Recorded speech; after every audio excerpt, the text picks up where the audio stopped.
Hello everyone, thank you for coming out. My name is Jart van Ingen. I'm the CEO and co-founder of a company called GetFocus. And I'm here to tell you today that the technological future is a lot more predictable than you might think. So it turns out there's patterns hidden in the citation networks that underlie global patent data that are predictive of how quickly any technology is going to get better in the real world before it has happened.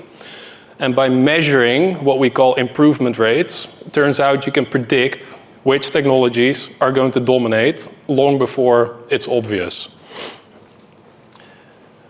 So what we built are a set of AI agents that help you do all of this work, such that you can get to decision-grade intelligence, make better technology bets long before it's obvious. So here's some of the companies that we work with. Typically, we'll work with people like Matteo, so VP, SVP of R&D. Sometimes it's Chief Innovation Officers. Sometimes it's the CTO office. But essentially, whoever at your organization is responsible ultimately for the technology strategy of the business. And we do this in all sorts of fields. Basically, as long as there's patents, we can help. And luckily, there's a lot of patents in many different fields. So why should you even care? Well, all of you have an enormous problem on your hands. So most of the time when we go to conferences like this, we hear things about the accelerating pace of innovation, and it's all getting very complicated to keep track. But that's also empirically true, because if you look at the number of emerging technologies over time, what you find is that it's exponentially increasing. But what hasn't increased exponentially is the amount of time that you have to keep track of all of this. And that means that the puzzle is now growing a lot faster than you can lay down the pieces. And from here on out, it is going to get exponentially worse. Then let's look at some of the solutions that we typically find with our customers before we start working with them. So most of the time, many organizations have an enormous number of experts that work with their organization. And that's great, and that you should most definitely continue to do. But there's a few problems. Problem number one, typically you have experts in things that you are already doing, not necessarily in things that you might be doing in the future. Another problem is that you cannot exponentially scale the number of experts that you have. And even if you could, we see this quite a lot. It doesn't apply to everyone, but it does happen very frequently, which is that experts can be biased. And when they are biased, they are almost always biased in favor of their own area of expertise. So it's very difficult to find a battery guy that likes hydrogen or the other way around. And this is a problem because that leads to blind spots.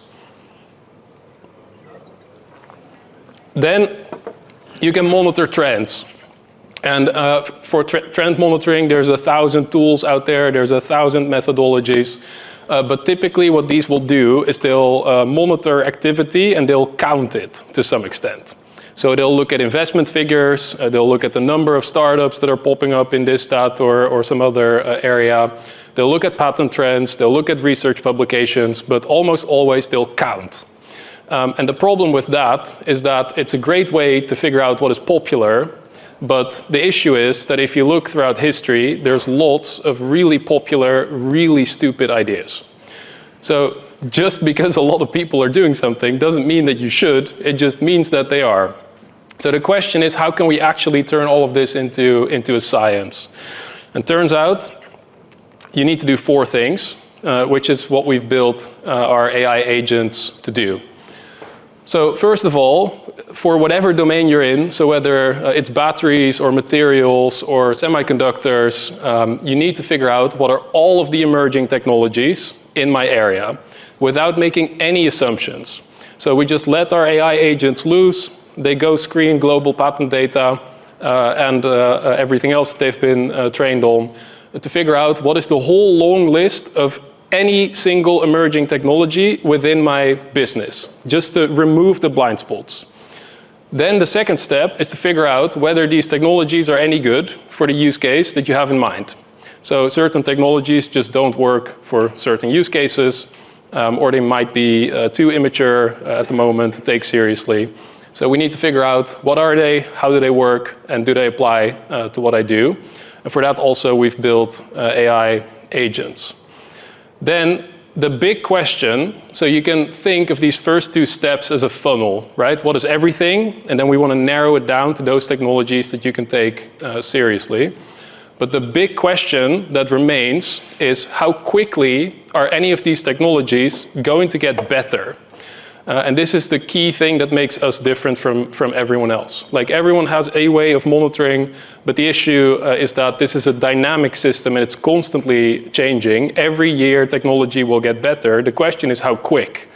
Because if you're in R&D, you have to plan way ahead, and usually you have to make bets when the technologies are still quite immature or when a lot of stuff is still uncertain. So the question is how quickly will it get better, and this turns out to be predictable, and I'll tell you exactly how that works. And then finally, when you figured out which technology is going to win, we have a suite of what we call deep dive and monitoring agents, which will help you answer whatever question you have about the technology, what the competition is up to, how exactly it works, how it's evolved over time, and to set triggers as well that will warn you when the technology has reached a certain threshold. That means either it's time to take action or to hit the panic button.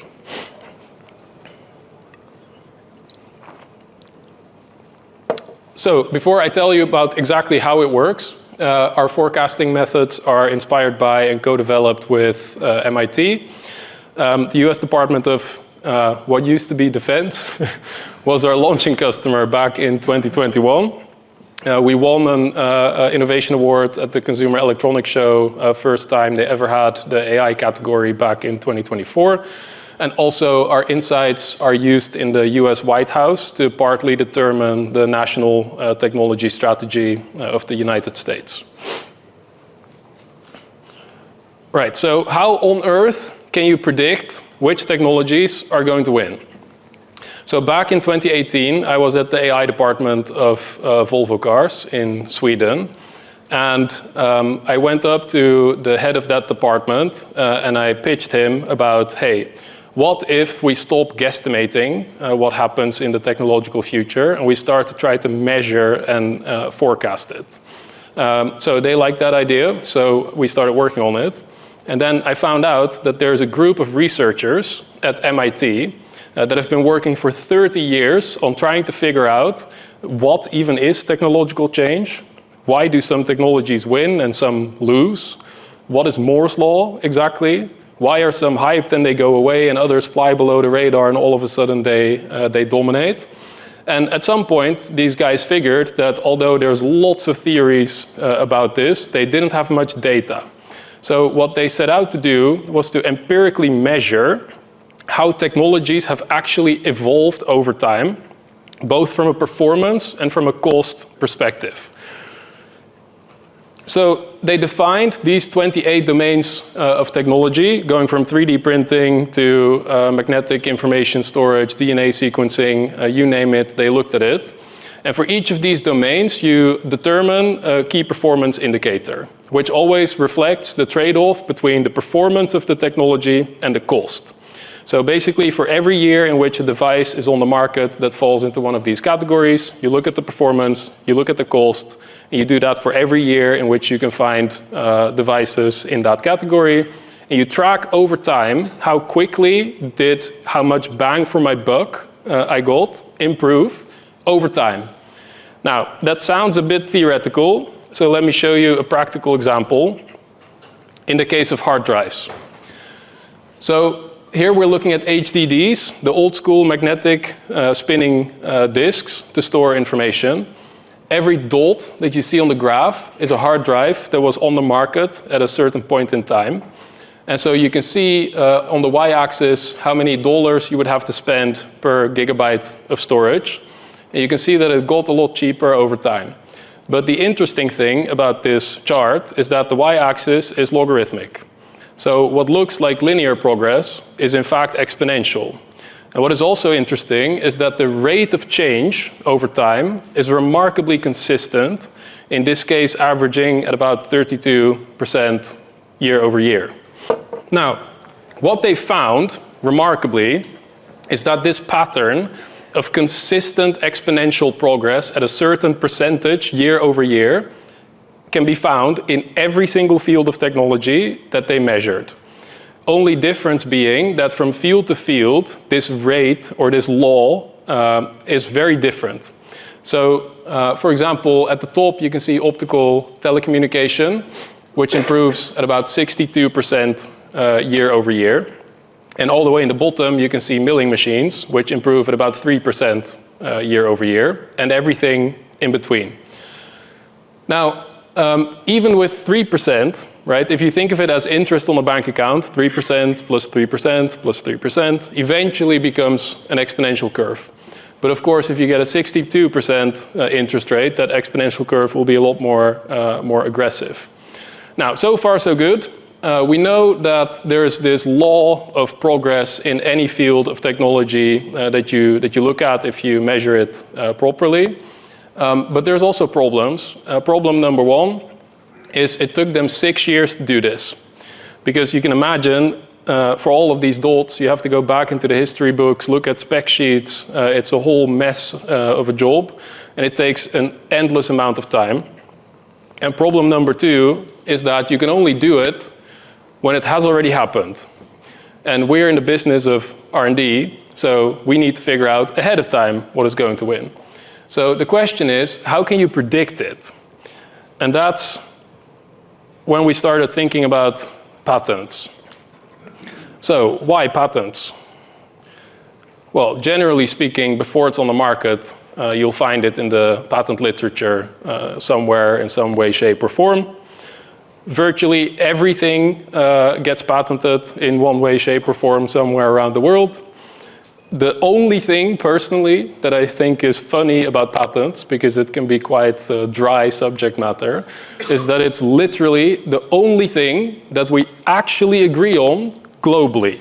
So in the late 1800s, all of the world economies that mattered came together in Paris for the Paris Convention, which is where we globally standardized the IP system, meaning that a patent in Germany looks virtually the same as one from China, Japan, the United States, the Netherlands. There's some tiny differences, but by and large, it's exactly the same system. And because it's so well standardized, it is perfect for AI, because AI loves well-structured information. Now, normally speaking, we think of patents as legal documents, which technically they are, but it's also kind of weird, because if you look at a patent and you zoom out a bit, in every patent you basically say the same 4 things. You say, here's what I've invented, here's what I'm improving over, and you cite back to prior inventions that solve the problem in some older way. Here's why mine's better, and then you say, here's exactly how it works, and that's when you get the long piece of text written by a lawyer that puts you to sleep. So, turns out, point 2 is critical, the citations.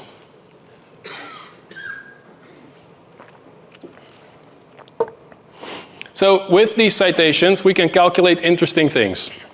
Imagine, in this super simplified example, that we've invented something in 2022, and we cite back to an older document from 2019.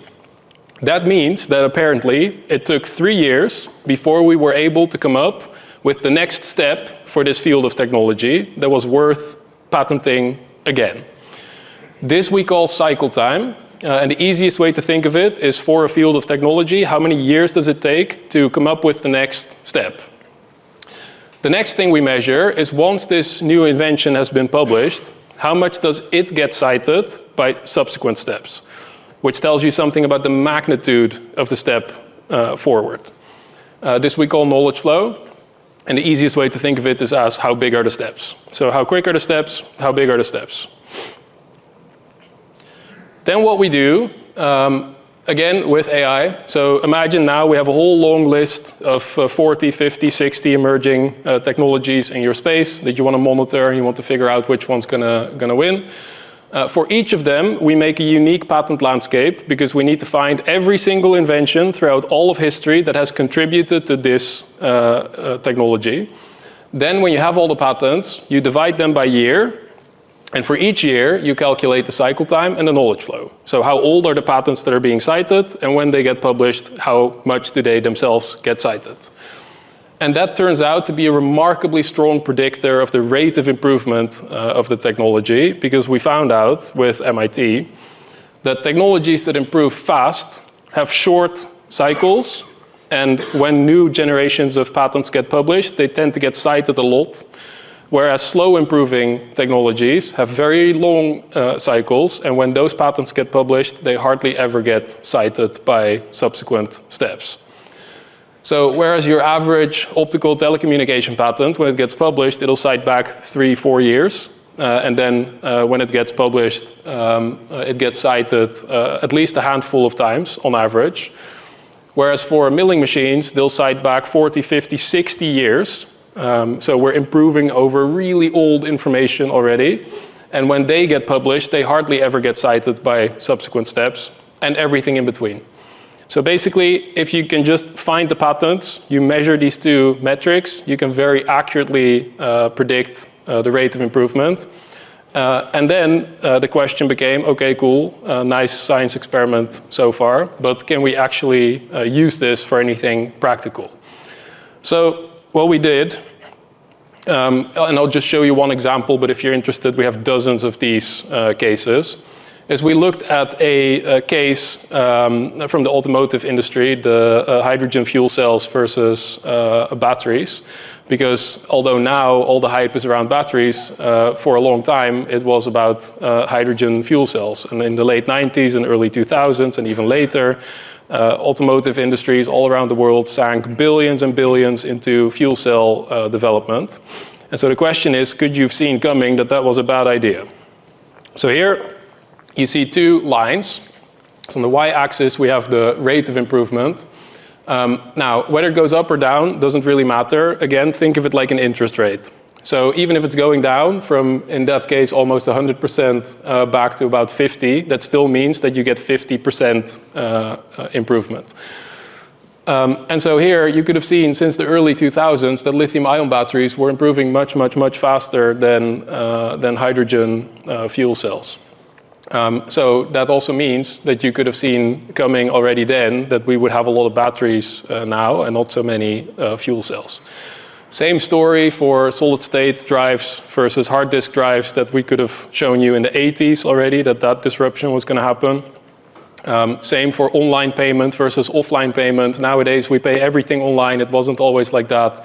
In the mid-90s with our metrics, you could have already seen that it was going to go in that direction. And we can do this for any technology domain. As long as there's patents, we can find out what are the emerging streams and tell you which one to bet on now to make sure that you win in the future. So long story short, if you just give us one of your biggest challenges that you're trying to figure out now, what we'll do is we'll go scout every single emerging technology in that space. We'll make all the data sets. We'll objectively and accurately measure how fast these technologies are improving. Based on our historical case studies, the fastest improving technology always wins. We have never found an exception to this in any field. That means that as soon as you can see these rates of improvement, you can already see the technological future.